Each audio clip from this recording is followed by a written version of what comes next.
गर्मी के मौसम में बच्चों में जो समस्याएँ होती हैं, उसमें एक बीमारी सबसे जो कॉमन होती है वो है डायरिया। इस पर अपनी राय देने के लिए आज हमारे चैम्बर में हैं डॉक्टर मनीष, जो एक शिशु रोग विशेषज्ञ हैं और सिवान में इनकी क्लिनिक चलती है। डॉक्टर मनीष, बच्चों के पैखाना करने की आदत में ऐसी कौन-सी परिवर्तन आ जाए, जिसके बाद माँ-बाप को समझना चाहिए कि मेरे बच्चे को डायरिया हो गया? हेलो पेरेंट्स, अभी जो गर्मी का सीज़न आ रहा है तो बच्चों में ये डायरिया, डिहाइड्रेशन काफ़ी कॉमन है।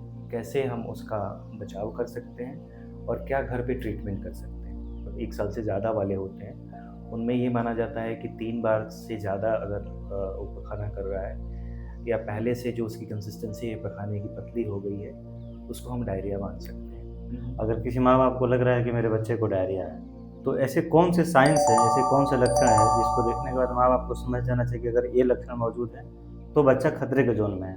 यानी कि डेंजर साइन्स क्या है? ऐसे बच्चों के जो माँ-बाप हैं, बच्चे में ऐसे कौन से लक्षण दिखे डायरिया के साथ-साथ, जिसको डेंजर साइन मान लेना चाहिए, जिसके बाद उनको एकदम सावधान हो जाना चाहिए या डॉक्टर से एकदम मिल ही लेना चाहिए? पेरेंट्स, सबसे पहले तो आपको घबराना नहीं है, ये काफ़ी कॉमन है इस एज में डायरिया होना बच्चों के लिए। अगर आपका बच्चा रोटा वायरस से वैक्सीनेटेड है तो बहुत कम चांसेस हैं कि कोई सीवियर डायरिया या डिहाइड्रेशन हो। बाकी कॉमन इस एज में गर्मी के चलते ही बीमारियां होती हैं, हम साफ़ पानी नहीं यूज करते। सबसे पहले देखना है कि आपको कि कितनी बार बच्चा पखाना कर रहा है। 3-4 बार से अगर ज़्यादा कर रहा है, साथ में जो पखाना कर रहा है उसमें मवाद तो नहीं आ रहा है, खून तो नहीं आ रहा है। अगर मवाद खून नहीं आ रहा है तो ये हम मान के चलते हैं कि नॉर्मल ये सिंपल डायरिया है, ठीक है, डिसेंट्री नहीं है। तो अगर डायरिया है तो उसको सबसे पहले हमें ओआरएस देना है। बहुत ज़्यादा डायरिया है कि नहीं है, डिहाइड्रेशन ज़्यादा है कि नहीं, इसके लिए आपको देखना है कि बच्चा पेशाब सही से कर रहा है नॉर्मली, ठीक है, आँखें धंसी तो नहीं है उसकी। ये उसके बाद से जीभ अगर देख रहे हैं कि बहुत ज़्यादा सूखा तो नहीं है, बहुत बच्चा इरिटेबल तो नहीं है। ये नॉर्मल साइन जो आप पहचान सकते हैं कि इससे ज़्यादा बच्चे को डिहाइड्रेशन है।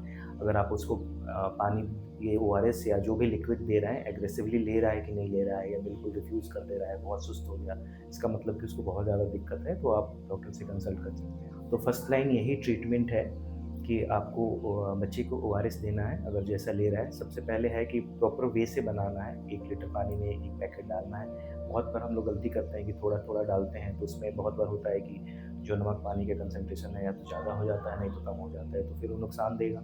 यानी एक फिक्स अमाउंट ऑफ पानी में फिक्स अमाउंट ऑफ पाउडर डालना चाहिए। ऐसा नहीं कि पानी कितना भी ले लिया और उसमें पाउडर कितना भी डाल दिए, उससे फिर इलेक्ट्रोलाइट की पूर्ति नहीं हो हाँ, पाएगी इलेक्ट्रोलाइट की पूर्ति या फिर नहीं, इलेक्ट्रोलाइट ओवरडोज़ में चला जाएगा। ओवरडोज में चला जाएगा। आपको प्रॉपर 1 लीटर पानी में जो ओआरएस, डब्ल्यूएचओ ओआरएस जो अवेलेबल होता है, एक पूरी आपको पूरा घोलना है और पानी साफ़ रहना चाहिए। अगर आपके पास आरओ का पानी है तो ठीक है, नहीं तो नॉर्मल घर का पानी उसको पूरा बॉयल करिए और जब ठंडा हो जाए तब देना है। और जितनी बार नॉर्मली बच्चा पोटी कर रहा है, जितना पी रहा है ओआरएस, उतना आप दे सकते हैं। ये ध्यान देना है कि बच्चा ओआरएस पीना चाहिए और डिहाइड्रेशन बहुत ज़्यादा नहीं रहना चाहिए। इतने में आप घर पे मैनेज कर सकते हैं। अगर बच्चा ओआरएस नहीं ले पा रहा है ठीक से या बहुत ज़्यादा जो साइन ऑफ डिहाइड्रेशन वाला, जैसे मैंने बताया था कि या उसकी आँखें धँस गई है आँखें धँसी हैं या चेहरा चेहरा छोटा दिखने लगा या मुँह सूख बिल्कुल रहा जो हो। मुँह सूख रहा है, जीभ आप देख सकते हैं कि जीभ बिल्कुल अगर ड्राई हो गया है तो मतलब डिहाइड्रेशन ज़्यादा है।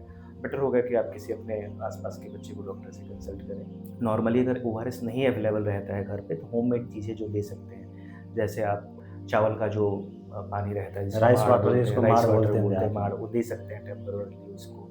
अगर घर पे ओआरएस बनाना चाहें टेम्परेरी तो 1 लीटर पानी में लमसम 6 चम्मच हमें ये डालना है चीनी का और आधा चम्मच हमें डालना है नमक का, उससे ज़्यादा नहीं डालना है। ये सिर्फ इमरजेंसी में अगर आपके पास नहीं अवेलेबल है ओआरएस तब दे सकते हैं। ठीक है डॉक्टर मनीष, बहुत-बहुत ठीक है, शुक्रिया। Thank you.